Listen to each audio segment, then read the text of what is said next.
Assalamualaikum warahmatullahi wabarakatuh. Selamat pagi semuanya. Semoga selalu dalam keadaan sehat dan tetap semangat untuk mengikuti pembelajaran matematika peminatan. Pada pertemuan kali ini kita akan membahas tentang bentuk akar. Nah, sebelumnya kita sudah pernah membahas bentuk eksponen atau bentuk pangkat dan sifat-sifatnya. Untuk bentuk akar itu dilambangkan seperti ini. N, kemudian ini lambang akarnya, kemudian ada A. Nah, N ini sebagai indeks, kemudian A-nya sebagai radikan. Nah, ini dibacanya akar pangkat N dari A. Nah, bentuk akar ini ada dua. Yang pertama ada akar senama dan yang kedua ada akar sejenis. Akar yang senama itu seperti apa? Yaitu indeksnya sama. Contohnya misalkan akar dari 8, akar dari 9, akar dari 10. Nah, kalau misalkan tidak ada indeksnya, tidak tertulis, berarti dia indeksnya adalah 2. Nah, ini kan indeksnya sama semua, yaitu sama-sama 2. Berarti akar-akar ini adalah akar senama karena indeksnya sama, sama-sama 2. Kemudian bentuk akar yang kedua yaitu akar sejenis. Akar sejenis itu yang seperti apa? Yaitu yang indeks dan radikannya juga sama. Contohnya misalkan akar pangkat 3 dari 7, 2 akar pangkat 3 dari 7, kemudian 3 akar pangkat 3 dari 7. Nah, kita lihat di sini. Dia indeksnya sama semua kan? Indeksnya itu adalah 3, sama-sama 3. Kemudian radikannya lihat. Radikannya adalah 7. Indeksnya sama, radikannya sama, berarti dia merupakan akar sejenis. Sampai sini paham dan bisa membedakan mana akar senama dan mana akar sejenis. Oke, kita lanjut ke pangkat pecahan atau bisa disebut juga pangkat tak sebenarnya. Nah, ketika sebelumnya di sifat-sifat eksponen itu bentuk pangkat pecahan bisa kita rubah ke dalam bentuk akar. Begitu pula sebaliknya ya. Jadi bentuk akar bisa kita rubah ke dalam bentuk pangkat pecahan atau pangkat tak sebenarnya. Akar pangkat N dari A pangkat M itu bisa kita rubah ke dalam bentuk pangkat. Jadi A-nya kita tulis lagi, radikannya kita tulis sebagai bilangan pokok, kemudian pangkatnya adalah M per N. Jangan sampai ketukar yang di dalam per yang di luar. M per N. Oke, kita lanjut ke contoh biar tambah paham. Contoh misalkan ubah ke dalam bentuk pangkat pecahan atau ubah ke dalam bentuk pangkat tak sebenarnya dari yang A, akar pangkat 5 dari Q pangkat 3. Langsung saja ya, yang A dulu kita selesaikan. Jawab akar pangkat 5 dari Q pangkat 3. Berarti bentuk pangkatnya adalah,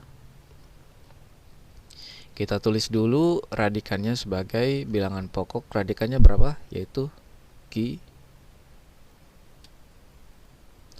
Pangkatnya adalah yang dalam per yang luar, berarti 3 per 5. Q pangkat 3 per kurang besar ya. Q pangkat 3 per 5. Nah, gampang kan? Ya, gampang. Kita lanjut yang kedua, yang B, yaitu akar dari 14. Nah, loh, ini kan nggak ada indeksnya nih. Kalau tidak ada indeksnya, ingat ya, dia indeksnya adalah 2. Jadi akar dari 14 adalah,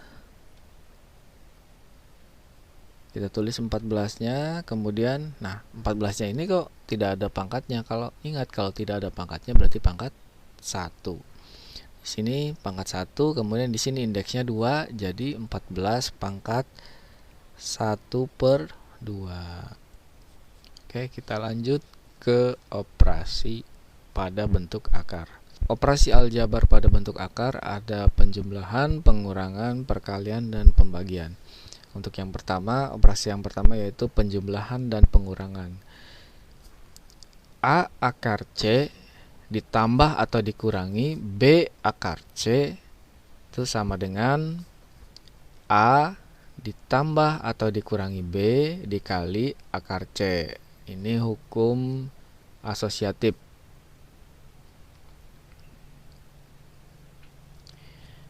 A ditambah atau dikurangi B kemudian dikali akar C.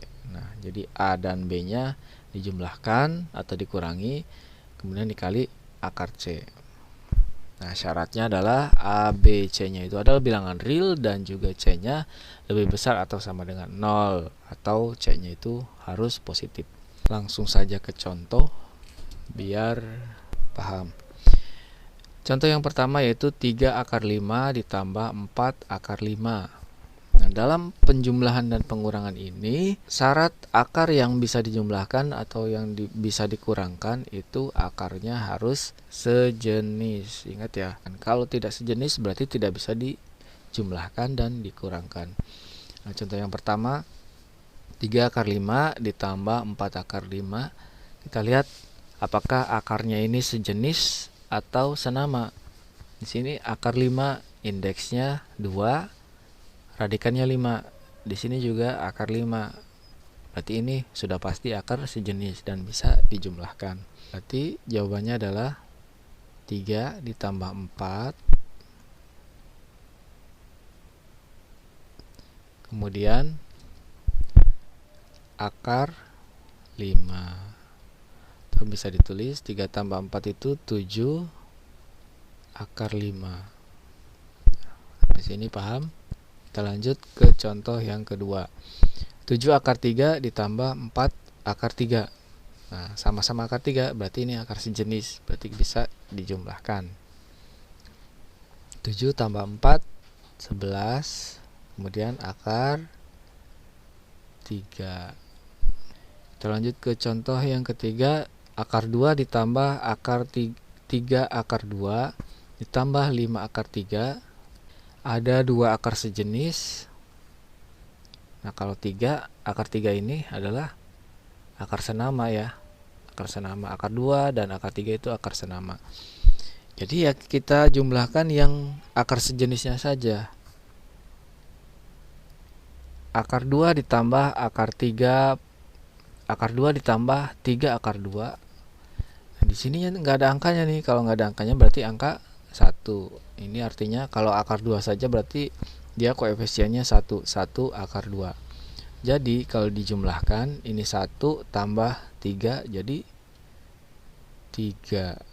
Sama-sama akar 2. Kita tulis akar 2 sama akar 2 ditambah 5 akar 3. Ini ditulis lagi karena ini tidak bisa dijumlahkan. Karena ini bukan akar sejenis tapi akar senama. Jadi selesai sampai di sini. Kemudian yang D, 3 akar 3 dikurangi 5 akar 3. Langsung saja ya, dikurangi 3 dikurangi 5 itu berapa? 3 kurangi 5 negatif 2. Sama-sama akar 3. Selesai. Gampang ya. Pada operasi perkalian dan pembagian berlaku akar A dikali akar B itu sama dengan akar A kali B. Jadi bisa digabung ya, bisa digabung dan juga bisa dipecah. Begitu pula sebaliknya ya, A kali B itu bisa dipecah jadi akar A dikali akar B. Kemudian P akar A dikali Q akar B sama dengan P kali Q dikali akarnya digabung A kali B. Begitu pula sebaliknya ya, bisa dipecah P akar A dikali Q akar B. Untuk pembagian berlaku akar A dibagi akar B itu sama dengan akarnya bisa disatukan. Jadi akar dari A per B. Atau sebaliknya ya, akar A per B bisa dipisah jadi masing-masing akarnya akar A per akar B. Kemudian P akar A dibagi Q akar B itu sama dengan P per Q dikali akarnya disatukan jadi akar dari A per B atau sebaliknya. Oke, contoh yang nomor 1 yaitu akar 3 dikali akar 5. Nah, kalau tadi dalam operasi penjumlahan dan pengurangan syarat harus bisa dijumlahkan dan dikurangkan itu harus akar sejenis. Nah, kalau dalam perkalian dan juga pembagian itu syaratnya adalah akarnya harus senama. Ini kan senama kan, indeksnya sama-sama 2. Nah, berarti bisa dikalikan atau bisa dibagikan. Akar 3 dikali akar 5 sama dengan, ingat, akar A dikali akar B sama dengan akar dari ini dikalikan. Berarti akar 5 dikali akar 3 dikali akar 5 sama dengan akar 3 dikali 5 sama dengan akar 15. Gampang kan? Oke, gampang. Kita lanjut ke contoh nomor 2. Akar 5 dikali akar 10 sama dengan, langsung aja ya kita kalikan, 5 kali 10 50. Berarti akar 50. Kemudian yang C, akar 75. Akar 75 ini kita pecah 75-nya. 75 itu berapa dikali berapa? 25 dikali 3 kan. Nah, akar ini bisa kita pecah jadi akar 25 dikali akar 3. Akar 25 berapa? Akar 25 itu adalah 5. Berarti dikali 3 jadi 5 akar 3. Selesai. Gampang ya? Oke, gampang. Kita lanjut ke contoh soal yang D. 4 akar 3 dikali akar 5. Nah, kita lihat lagi ke sini. P akar A dikali Q akar B. Ini koefisiennya kita kalikan. Koefisien dengan koefisien, akar dengan akar dikalikannya. Nah, berarti ini 4 dikali, kalau tidak ada koefisiennya di sini berarti angka 1. 4 kali 1 berapa? 4. Nah, akarnya kita kalikan. Akar 3 kali akar 5 itu berapa? Akar 15. Gampang ya. Kita lanjut ke contoh berikutnya. Akar dari 16 per 25. Bisa kita pecah ya. Seperti ini. Ini kebalikannya, akar dari A per B itu sama dengan akar A per akar B.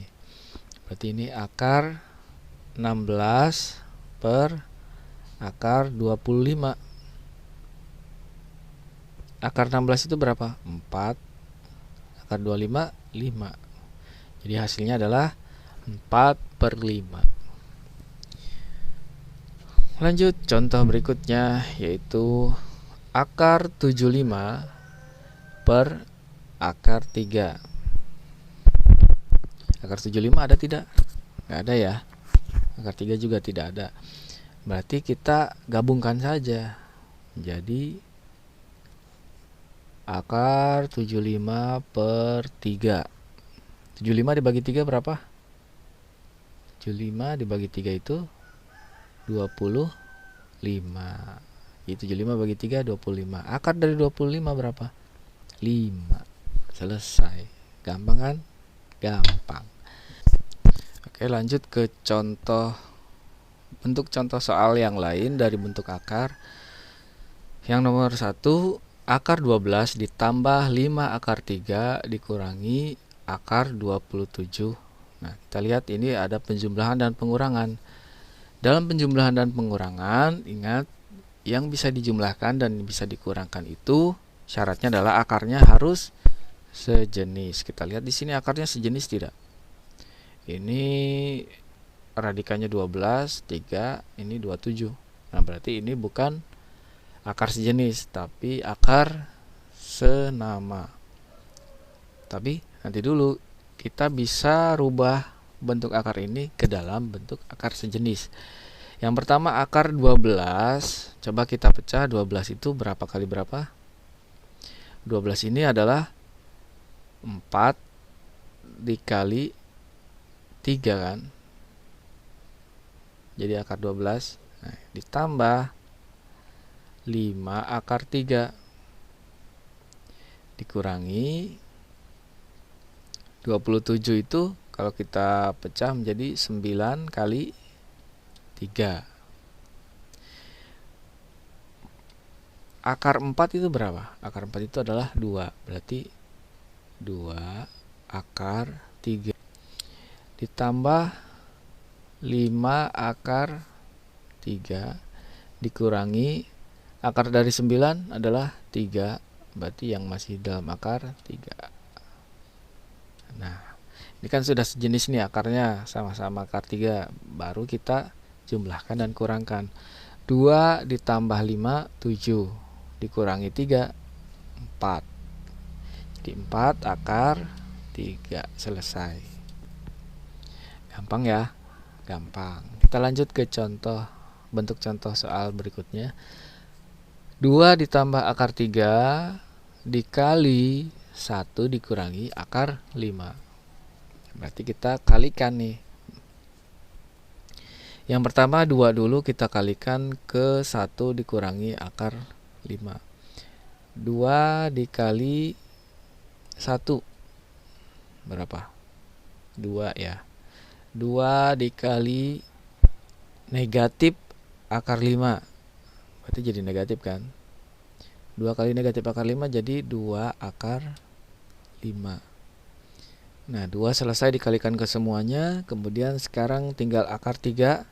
Positif akar 3 dikali ke 1 dan juga negatif akar 5. Positif akar 3 dikali 1 berarti positif akar 3. Positif akar 3 dikali negatif akar 5, akar kali akar. Jadi negatif ya, ini positif kali negatif. Jadi akar 15. Coba kita lihat apakah sejenis atau senama. Akar 5, akar 3, akar 15. Kalau tidak bisa disederhanakan lagi, ya berarti sampai sini jawabannya. Jawabannya adalah 2 dikurangi 2 akar 5 ditambah akar 3 dikurangi akar 15. Oke, untuk bentuk akar sudah selesai. Selanjutnya kita akan mempelajari materi bagaimana cara menyederhanakan bentuk akar dan merasionalkan penyebut bentuk akar.